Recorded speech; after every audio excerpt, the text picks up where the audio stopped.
Welcome to Pelvic Biz Podcast. I'm Dr. Kelly Alhui. I've grown my pelvic health practice, orthopelvic physical therapy, and now I'm helping pelvic health professionals do the same. Each week, I give you the knowledge you need to grow your practice. Let's get into today's episode. Today, we're going to talk about poor money mindset. And you're probably thinking, what the heck is a poor money mindset? Poor money mindset is someone that believes it is okay to be poor because they don't deserve more. Let me say that again. It is someone that believes that it is okay to be poor because they don't believe that they deserve more. The more pain, okay, let me state this. Their pain of being poor isn't deep enough to make them take action to change and do things differently. Maybe this is some of you that are listening to this, and maybe it's not. So this is why I'm always big on what drives you. You've got to know that. Is there pain behind being poor? For me, I personally grew up with a single mom that worked 4 jobs. In the pain behind watching my mom work herself to death to try to just put clothes on our back, to give us braces, to get us a car when we had to drive, when we were able to drive. The pain of seeing my mom work until 2 o'clock in the morning and then getting back up at 5 o'clock because she was a teacher, to help us kids be able to do all those sporting activities, take us around, cars around to all the different things, was enormous. And I truly believe that has built me into what I do today and is the push behind myself, because I saw my mom grind and grind and grind just to make ends meet for us. And I saw what pain that brought.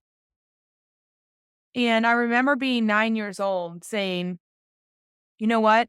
I just want a career. I just want to be able to do really well at a career. I said that from day one. And that's true. And I think what drove me to that is just seeing my mom be such a super mom. What I did see in my mom was that any money that she was getting would be put back and spent on us kids. She was really never able to take care of herself and never able to have it. We never had any extra money. If anything, we were always trying to borrow from my grandmother or whoever else in my family to try to just make ends meet. And it was always tight. There was, we didn't go on family vacations like people did. We didn't have that money. Family vacation was sitting at home, trying to figure out a way of how we were going to pay for our sports or whatever we were doing at that time. Like, that was it. I wasn't on any traveling teams. We couldn't afford any of that. And mom was maxed out. She had 4 jobs.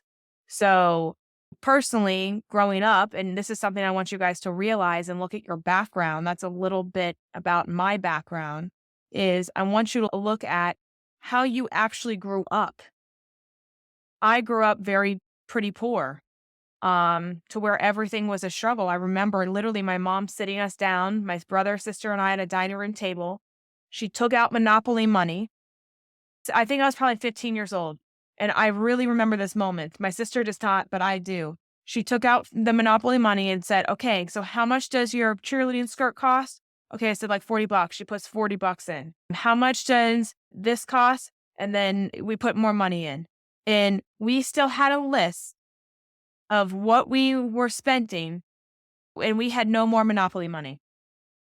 And I remember her asking us, so how do you expect me guys to pay for this? How do you expect me to pay for this? And that was a deep moment for me. That was a big, big moment of, I don't know how. At that moment, I was worried. I didn't know how we were going to pay the water bill, or didn't know how we were going to pay the house bill. And that's when I went out and I got a job. I think I was like 15. Yeah, probably 15 and a half. Maybe even 16, because you had to be like, getting a job. You could get a job then. And I started being a hostess just to help my mom out with my gas and whatever else I could.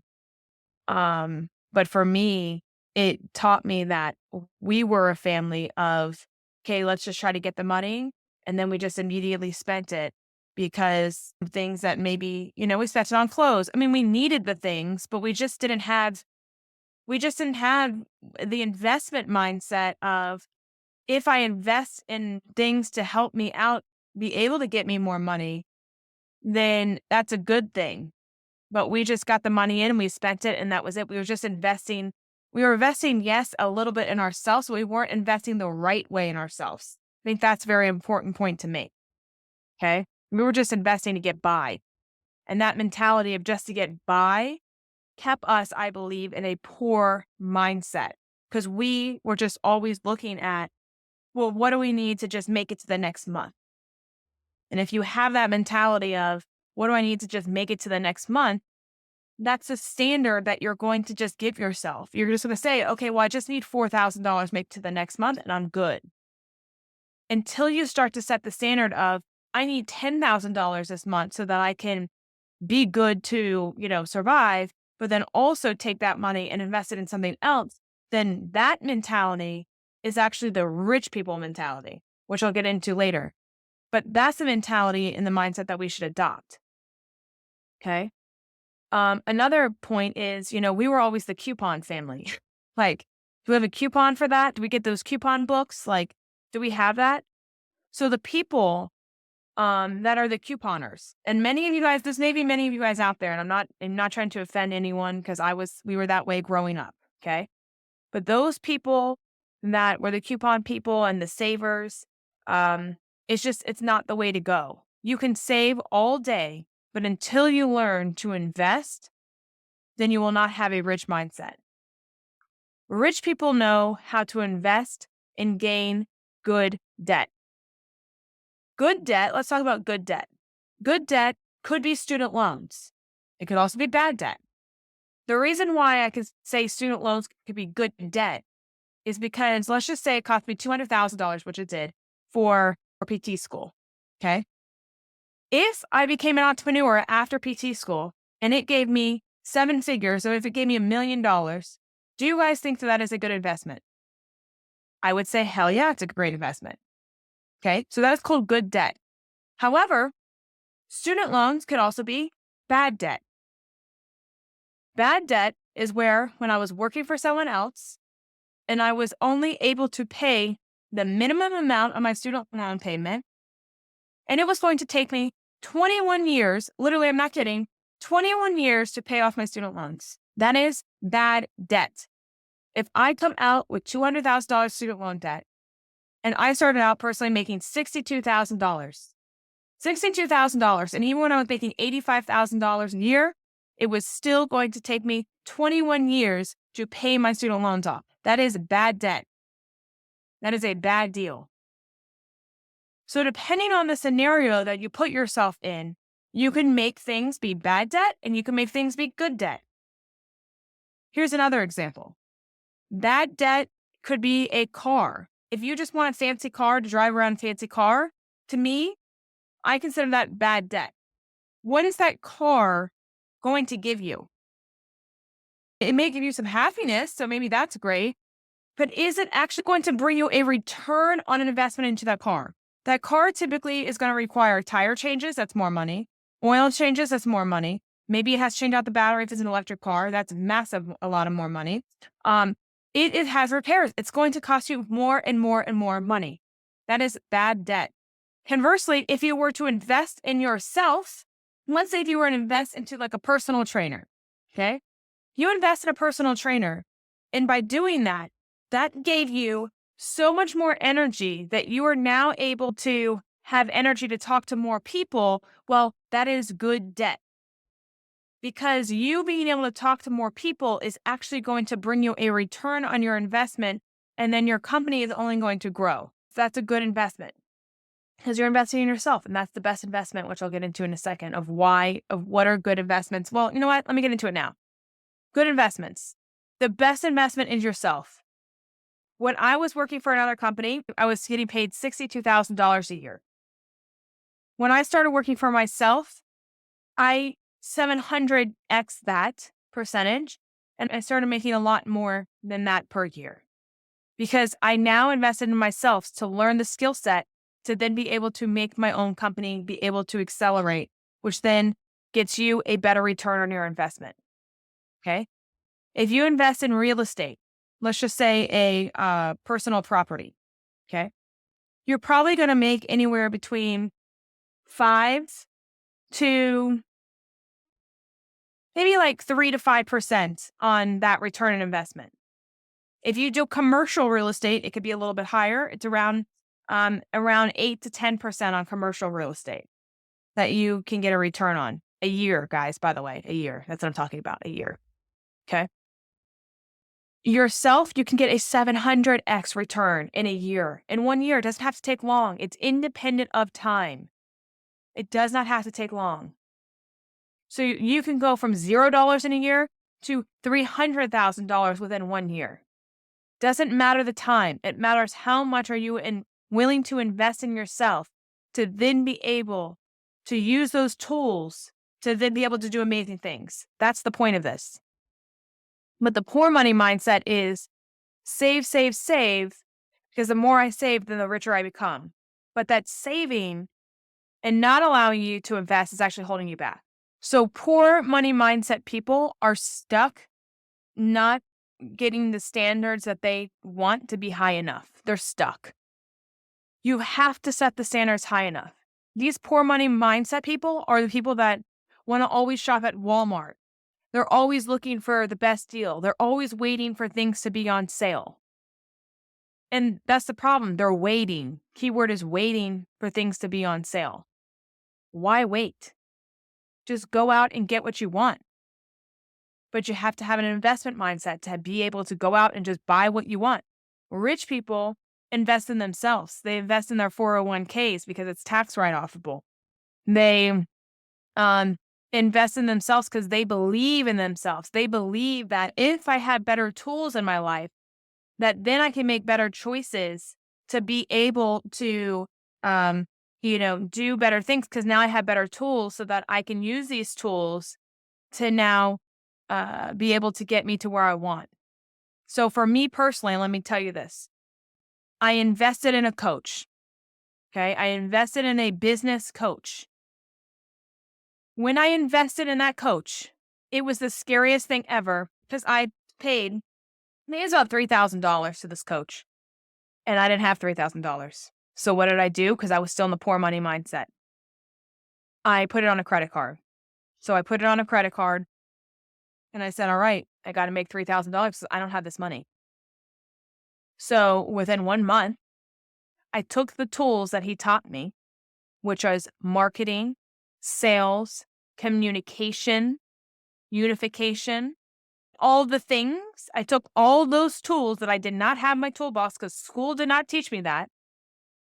And I literally used that within 1 month. I learned them quickly because I had to, were able to replace my income. So that's an investment in myself, was then able to pay off my $3,000 credit card. Okay. So, and the push was the pain was bad enough because I didn't have that money.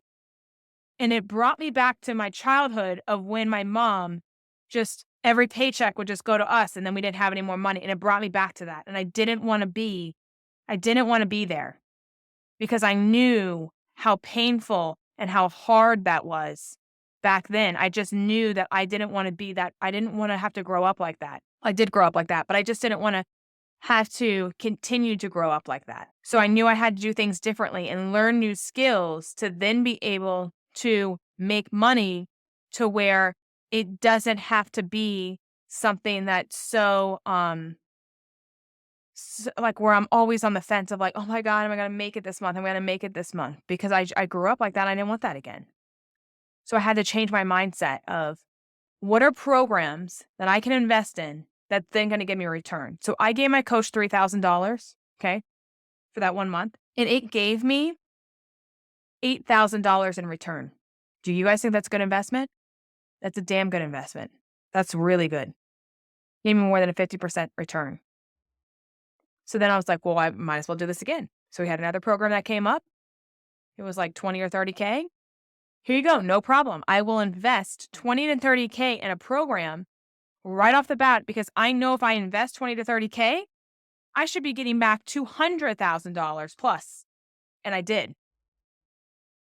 I got back 7 figures from that. So is that a good investment? Hell yeah. Yes, it is. So that I want you guys to think about it like this. The best investment you can make is yourself. And I'm not talking about in Con Ed. When you invest in a Con Ed course, it potentially can build your confidence. Sure, I get that. Because you feel that you have a new skill that you can bring back to the patient that you feel is going to be magical for the patient. The reality is that's not the case.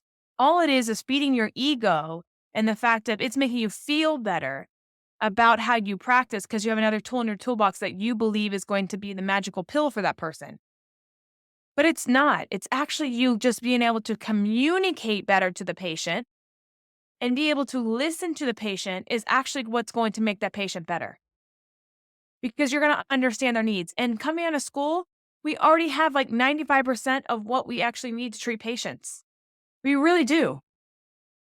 But we're trained that we need more knowledge. We need more knowledge. We need more knowledge to help more people. But that's not the case. I see from being a coach to now over 60 to 80 people, okay? It's all comes down to communication. If you're able to communicate better and be able to read people better on what they truly want and need and get to their deeper why, which is how we actually communicate, then you'll start to adopt the I can help solve all your problems mindset instead of the poor money mindset of like, oh, I got to save, save, save because, and I got to invest in these Con Ed courses. That's the poor money mindset. Doing another Con Ed course is the poor money mindset. You believe that the more courses that you take, like I said before, is what's actually going to push you over the edge to be wealthy. It's actually the opposite. The Con Ed course is just taking your money, but they're not showing you any skills on how to actually communicate better so that you can get paid more. They're not doing that. That's just the reality. Some of you guys are going to hate me for saying this, but that is the truth that I see time and time and time and again. So start thinking of who is the person that I want to be like? Who is the vision that I want to be like? For real. And if you don't know, go on Instagram and look at different Instagram accounts or TikTok, whatever account, and be like, hey, you know what? It would seem cool to live this person's life. What is this person doing? Buy their shit. Invest in their programs if you want to be like them. Because whatever they're probably teaching is the exact same thing that got them probably to where they're at that now they're teaching you. So start investing in yourself, like real investments that are going to pay off. You should be asking anything that you buy, what is my return on this? When I buy clothes, the return is just to feel good. The return is not to, it's not going to make me more money by me buying certain clothes. It's actually make me poor, right? So is that really probably a good investment? Probably not. No. Well, how can I take things and invest in people to then invest in myself that's going to actually give me the outcome that I want? That's how I want you guys to think. And if you're in the poor money mindset, watch what the rich people do. Start acting like you have the money, for real. When I didn't have money to go to California for a whole month, what did I do? I went out there for 3 days. I went out there for 3 days and I said, you know what? It'd be amazing to live here. I'm going to act like I'm a local here, not a tourist. So I did local things. Where does the locals hang out? I Googled, where does the locals hang out? I went to those spots the locals hung out with. I talked to those people that were all locals to see what they liked about the area, what they didn't like about the area. I sat outside people's homes acting like that was my house. And I'm just here sitting by the ocean. That's what I did. Those things will start prepping your mind to get your mind to open up to allow you to say, wow, I really can truly have this. This is amazing. Because right now, most of you guys, because what school's taught us is you just have to work super hard, work, and just do the job, do the thing, and you're still going to be living paycheck to paycheck because that's what they taught us. But that's not the truth. It's a lie. They never taught us the skills to communicate better to actually get what we want. And shame on them for that because they are trying to keep us in the poor money mindset And I'm trying to get you guys to see the rich money mindset. And the rich money mindset, again, is investing in yourself. And if you don't know how to do that, start looking at rich people, model what rich people are doing, and do the exact same thing, because that will get you over the hump. Hopefully you guys learned something today. Bye, guys. I consider myself a business and life coach. Are you ready to live the life of your dreams as an entrepreneur? If so, let's chat. See the episode notes below and go ahead and book a call. See you all next week.